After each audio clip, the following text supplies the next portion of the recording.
8월 30일 월요일 매일 성경 아침 묵상입니다. 오늘의 본문은 시편 71편 17절에서 24절 말씀입니다.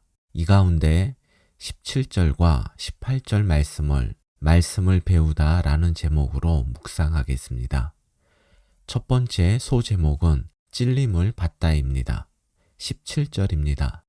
하나님이여 나를 어려서부터 교훈하셨으므로 내가 지금까지 주의 기이한 일들을 전하였나이다.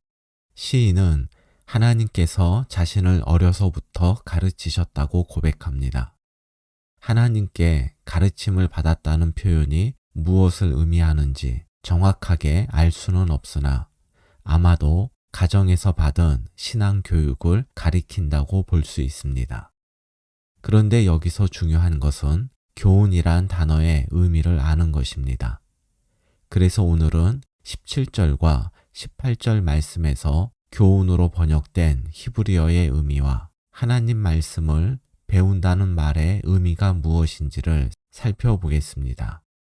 교훈하다로 번역된 히브리어의 원뜻은 뾰족한 막대기로 찌르다입니다. 여기에서 가르치다, 교훈하다, 훈련시킨다는 의미가 나왔습니다. 즉 무엇인가를 배우고 가르침을 받았다란 것은 배운 내용에 찔림을 받는 것을 말합니다.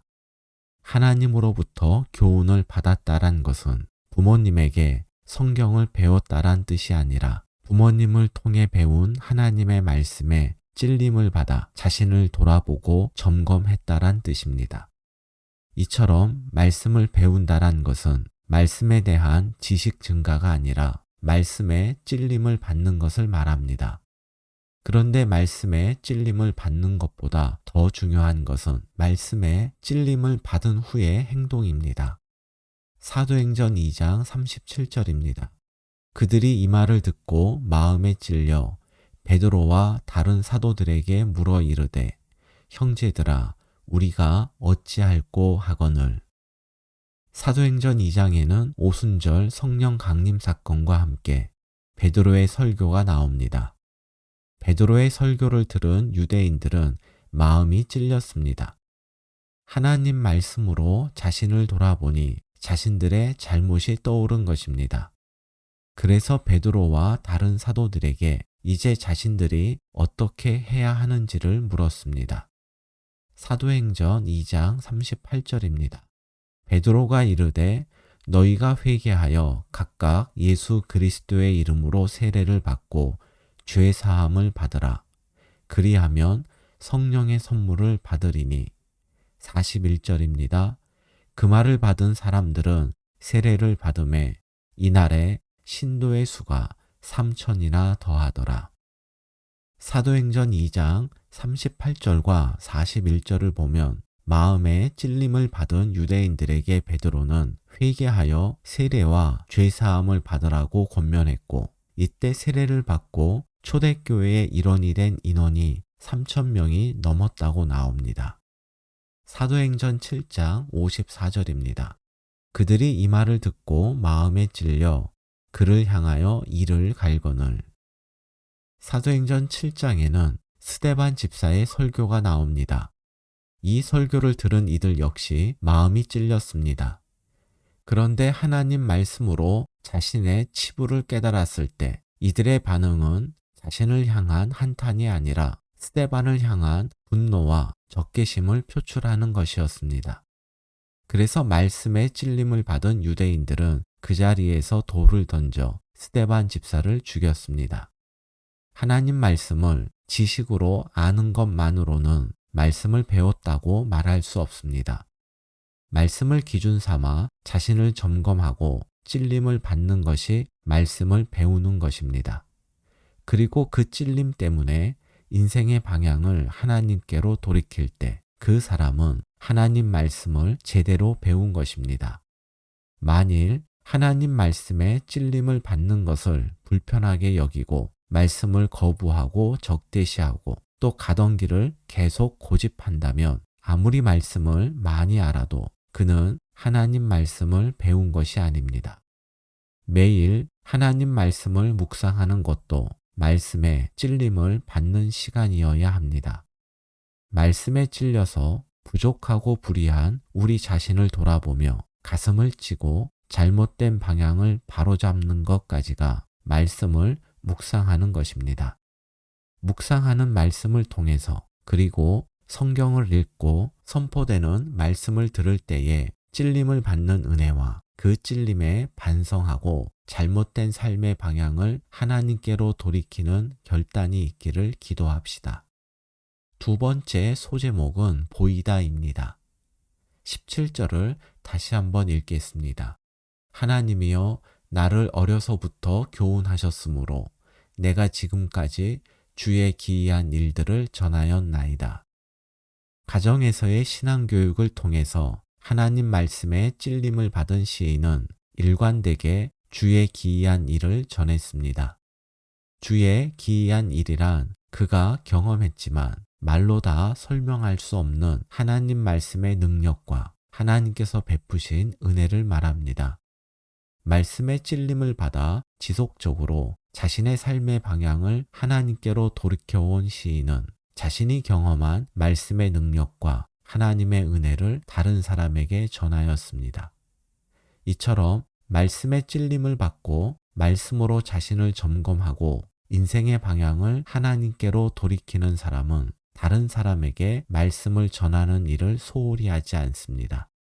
말씀의 찔림을 받아 인생의 방향을 바꾸는 것이 얼마나 중요한지를 알기 때문입니다.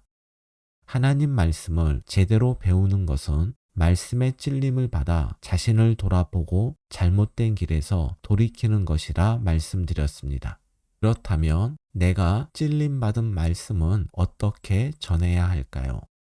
17절 마지막 부분에 나오는 전하였나이다로 번역된 히브리어의 의미는 앞에 두다, 보이다, 나타나다입니다. 하나님 말씀을 전하는 것은 교실에서 선생님들이 학생들에게 특정 분야를 설명하는 것과는 다릅니다.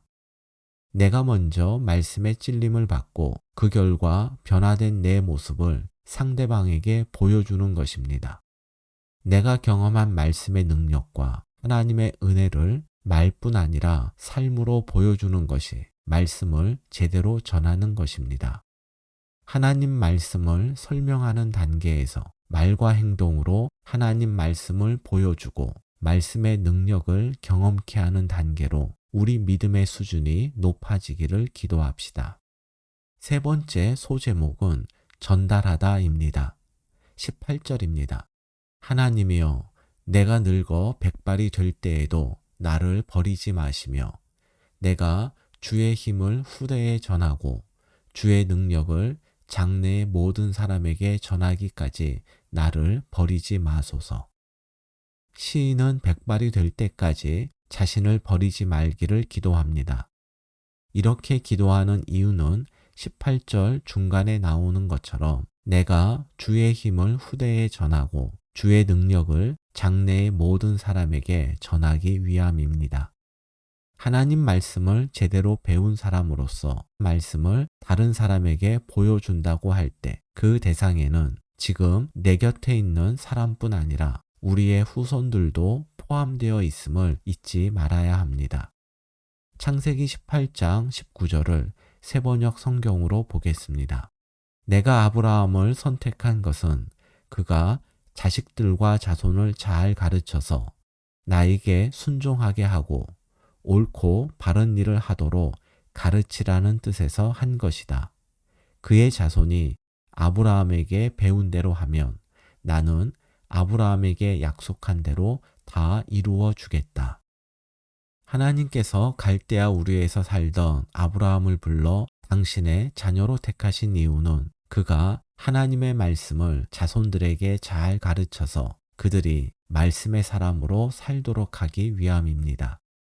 하나님의 자녀로 선택된 사람이라면 누구나 아브라함처럼 말씀의 전달자로 부름받았습니다. 부모님으로부터 말씀을 전달받아 믿음의 대를 이어가는 분들은 전달받은 그 말씀을 다시 자녀들에게 잘 전달하여서 믿음의 대를 이어가시기 바랍니다. 혹시 본인이 믿음의 1세대라 부모님께 전달받은 말씀이 없습니까? 여러분이 자녀들에게 말씀을 전달하는 첫 번째 부모가 되는 기회를 놓치지 말기 바랍니다. 그래서 이 영상을 보는 모든 성도님들의 가정이 믿음의 가문을 이루어 가기를 주님의 이름으로 축복합니다. 오늘의 말씀 요약입니다. 하나님 말씀을 아는 것은 말씀의 찔림을 받아 자신을 돌아보고 잘못된 길에서 돌이키는 것을 의미합니다. 하나님 말씀을 전하는 것은 내가 찔림받은 말씀과 또 경험한 말씀의 능력을 나의 삶으로 보여주는 것입니다. 부모를 향한 하나님의 뜻은 자녀들에게 하나님 말씀을 전달하여 믿음의 가문을 이루어 가는 것입니다. 오늘의 한 줄 기도입니다. 인생의 마지막 순간까지 바른 믿음을 지키게 하시고 우리 다음 세대가 견고한 믿음으로 살게 하소서.